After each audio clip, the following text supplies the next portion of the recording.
दोस्तों, एक लड़के का पैर उसकी शादी से ठीक 2 दिन पहले टूट जाता है।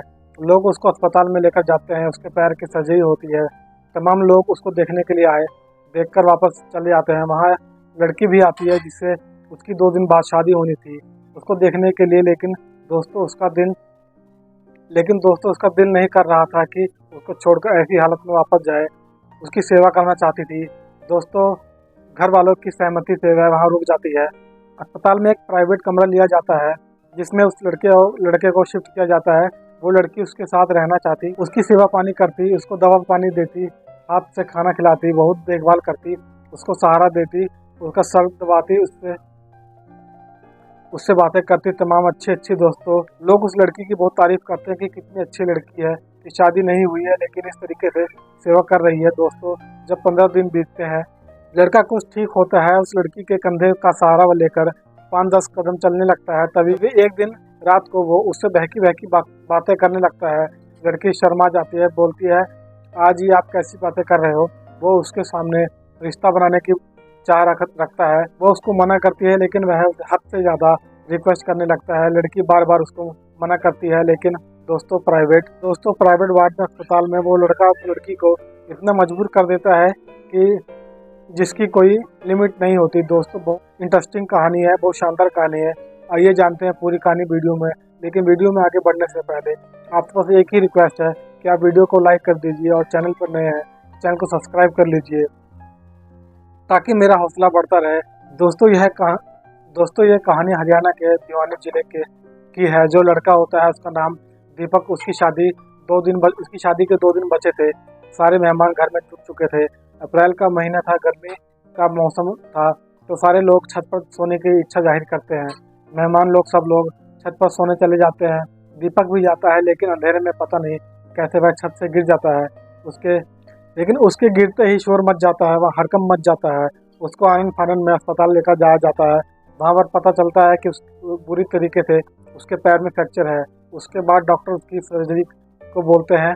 सर्जरी होती है, तमाम लोग उससे मिलने के लिए आते हैं, उसको देखने के लिए आते हैं, जो दीपक के ससुराल वाले होते हैं। जब वो सुनते हैं तो बोलते हैं कि बहुत गजब हो गया, 2 दिन ही बाकी शादी के हैं। बेटी भी वहाँ जाती है उसको देखने के लिए, उससे मिलने के लिए। अगले दिन वो दोस्तों, जो लड़की होती है उससे शादी होने वाली थी, उसका नाम होता है संध्या। वो भी इच्छा जाहिर करती है कि मैं भी चलूँगी वहाँ।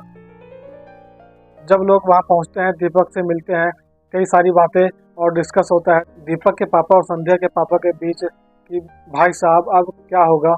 तो वह कहते हैं कि चलो कोई बात नहीं, अभी नहीं तो नवंबर में शादी हो जाएगी। दोस्तों, जब लोग वापस चल जाने लगते हैं तो संध्या थी, तो उसको देखती है, उसको दया आ जाती है। उसको छोड़ के जाने का उसका मन नहीं करता, उसका दिल नहीं मानता। तो अपनी मम्मी से बोलती है कि मम्मी, अगर मैं यहाँ रहती, इनकी सेवा करती, इनकी देखभाल करती, मेरा दिल नहीं कर रहा है इनको छोड़कर जाने का। तो उसकी माँ अपने पति से कहती है कि सारे लोग विचार विमर्श करते हैं, सब लोग बहुत खुश हो जाते हैं कि इतनी बढ़िया विचार है। वो उसको वहाँ रख देते हैं और प्राइवेट रूम लिया जाता है। दीपक को उसमें शिफ्ट कर दिया जाता है। दोस्तों, बड़े अच्छे तरीके से सेवा करती है, दिन रात उसकी सेवा में लग जाती है। दोस्तों, डॉक्टर भी तारीफ करते हैं कि कोई कितना भी सगा हो है, अपने मरीज की इस तरीके से देखभाल नहीं करता। उसके बाद जो लोग दिन में आते थे वो संध्या की तारीफ करते थे। वो लोग संध्या की तारीफ करते हैं, कितनी अच्छी दीपक को बीवी मिलने वाली है, जो कि इतनी सेवा कर रही है। धीरे धीरे समय बीतता गया, उसकी सेवा करती रही, जी जान से उसमें लगी रही, उसको सहारा देती रही, उसकी अच्छी अच्छी बातें करती रही। कभी कभी लोग फ्यूचर की बातें और प्लानिंग करने लगते कि शादी के बाद क्या होगा। कभी कभी अपने पास्ट के बारे में भी बात करते, कहाँ से पढ़ाई करी, क्या दीपक के जॉब के बारे में वह बात करते, क्योंकि वह एक अच्छा खासा जॉब करता था। दोस्तों, ऐसे ऐसे 15 दिन बीत जाते हैं। उसके कंधे का सहारा लेकर उस पर हाथ रखकर 5-10 कदम चलने भी लगता है। उसी रूम में ही दोस्तों डॉक्टर ने बताया कि बेटा आपकी 2 दिन बाद छुट्टी कर दी जाएगी। दोस्तों, जैसे ही बात संध्या सुनती है, उसके चेहरे पर उदासी आ जाती है। दीपक भी थोड़ा उदास हो जाता है, क्योंकि दोनों एक दूसरे को इतने प्यार करने लगते हैं कि अस्पताल की तमाम दूरियों के बावजूद भी उसका वहां से जाने का मन नहीं करता। लेकिन दोस्तों, 2 दिन बाद उसकी छुट्टी होने वाली होती है। उसी दिन रात को जब दीपक होता उसी दिन रात को जो दीपक होता है वह संध्या के सामने अजीब डिमांड रखता है। संध्या जो है वह कहती है कि आप कैसी बातें कर रहे हो, अभी तक जो आप इतनी अच्छी अच्छी बातें बोलते थे कि 2 दिन बाद हमारी छुट्टी हो जाएगी, फिर तुम अपने घर चली जाना, लेकिन यार प्लीज जो मैं कह रहा हूँ मान जाओ। जो संध्या कहती है कि नहीं बिल्कुल नहीं, मैं ऐसा सोच भी नहीं सकती, और ये अस्पताल है, इस तरीके से फ़ायदा मत उठाओ। तो बोला कि नहीं, वो हद से ज़्यादा रिक्वेस्ट करने लगता है।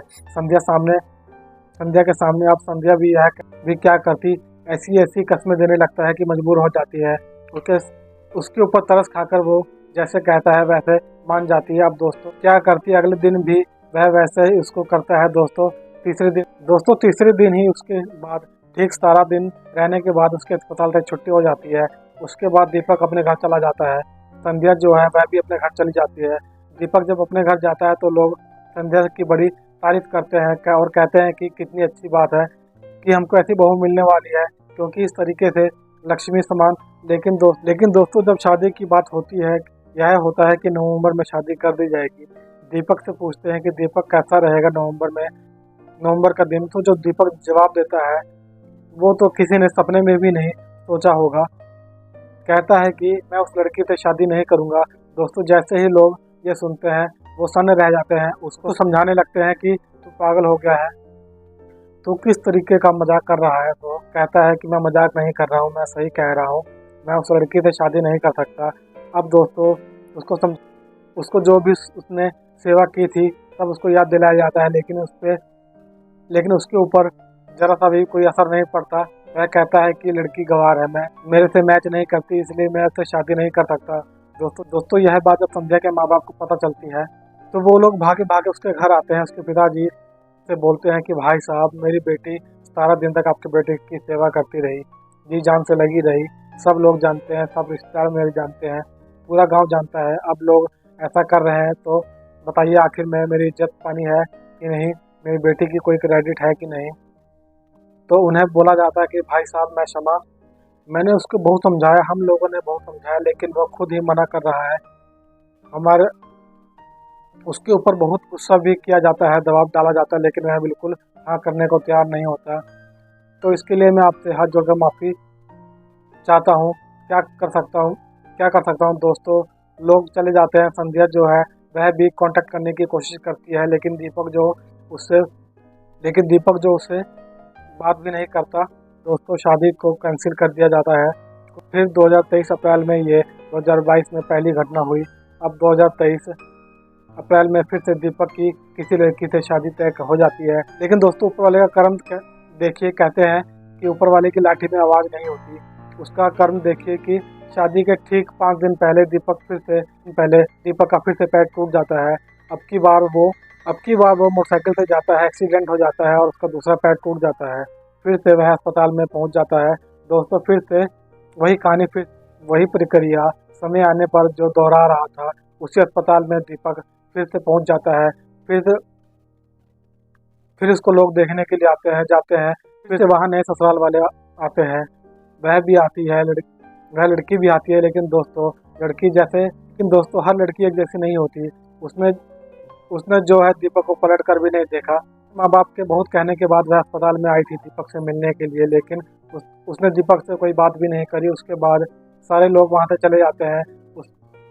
तो उसके दीपक के माता पिता, उसके रिश्तेदार बोलते हैं कि जरा देख दीपक, सोच, एक वो लड़की थी, एक वो थी और एक यह है, कैसे चली गई, तेरे से बात भी नहीं करी।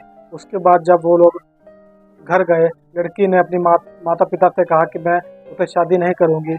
उसके माता पिता भी यही चाहते थे। उन्होंने फ़ोन करके बोल दिया कि दीपक के पिताजी से, भाई साहब मैं अपनी लड़की की शादी 1-2 महीने में करूँगा, इसलिए मैं क्षमा चाहता हूँ, आपका लड़का इतनी जल्दी ठीक नहीं होगा, नहीं तो इसलिए यह शादी हम लोग नहीं कर पाएंगे। दोस्तों दीपक की यह भी शादी टूट जाती है। अब दोस्तों उस अस्पताल में जब पहली बार दीपक आया था, जो एक नर्स होती है, एक सिस्टर होती है जिसकी संध्या से फ्रेंडशिप हो जाती है, उसका नंबर ले लेती है।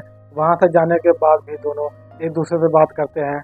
उस सिस्टर को पता चलता है कि जो लड़का है यह संध्या को शादी के लिए मना कर चुका है, क्योंकि दोनों में अक्सर बातें होती थी। दोस्तों उसी दिन सिस्टर ने संध्या को फ़ोन लगाया कि संध्या ऐसी सी बात है जो दीपक है वह फिर से अस्पताल में आ गया है। अब की बार उसकी दूसरी टांग टूट गई है और अब की बार उसका दूसरा पैर टूटा है। तो संध्या हैरान रह जाती है, बोलती है कि क्या बात कर रही हो सिस्टर। सिस्टर ने कहा कि मैं सही कह रही हूँ, ऑपरेशन भी हुआ है। अब की बार चोट थोड़ी हल्की है लेकिन फिर भी इसे ठीक होने में 1 महीना 2 महीना लग जाएगा। अस्पताल में उसे कम से कम 1 हफ्ता रहना पड़ेगा। दोस्तों संध्या थी जो वह सोचती है कि अब यही सही संध्या सोचती है कि अब यही सही समय है अब इसको सबक सिखाने का। एक दिन वो सुबह सुबह अस्पताल पहुंचती है, अपना मुंह बांध कर रखती है। कमरे में घुसती है, दीपक की माँ उसके पास बैठी थी, उनके पैर छूती है। वह नहीं पहचान पाती कि कौन ये लड़की है। दोस्तों जो दीपक होता है वह पहचान जाता है। अब उसको देखते ही फपक के रोने लगता है। उसकी माँ हैरान रह जाती है कि कौन है। जब वह अपना रुमाल खोलती है, चेहरा दिखाती है तो वह हैरान रह जाती है।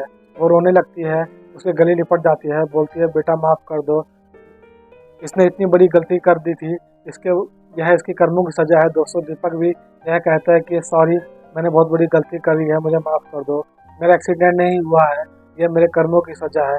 वो अपना हाथ संध्या की तरफ बढ़ाता है लेकिन संध्या जो है संकोच करते हुए वह उसका हाथ थाम लेती है, उसे अपने पास खींचता है और अपने माथे से लगाकर रोने लगता है। बोलता है कि तुम जहाँ भी रहोगे सुखी रहोगी, हमेशा ऐसे मैं ऐसा ही ठोकरें खाता रहूँगा।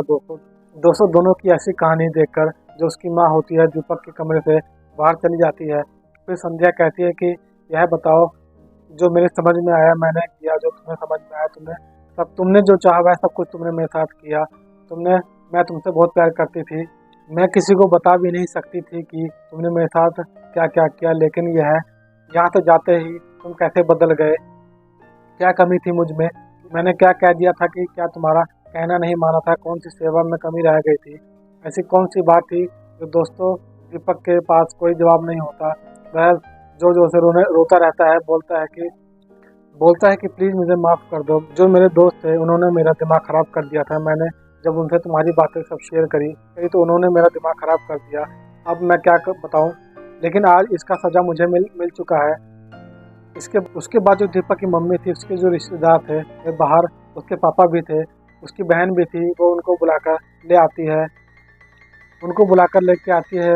वह पहली वाली आई है, वो सारे लोग आते हैं, उससे माफ़ी मांगने लगते हैं, बोलते हैं कि बेटा हम लोगों को माफ़ कर दो। तो साथ में वो रोते भी हैं। संध्या जो संध्या होती है उसकी भी आंखों में आंसू आ जाते हैं, सबको चुप कराती है। दोस्तों उसके माँ बाप का जो व्यवहार देखकर संध्या का दिल पिघल जाता है।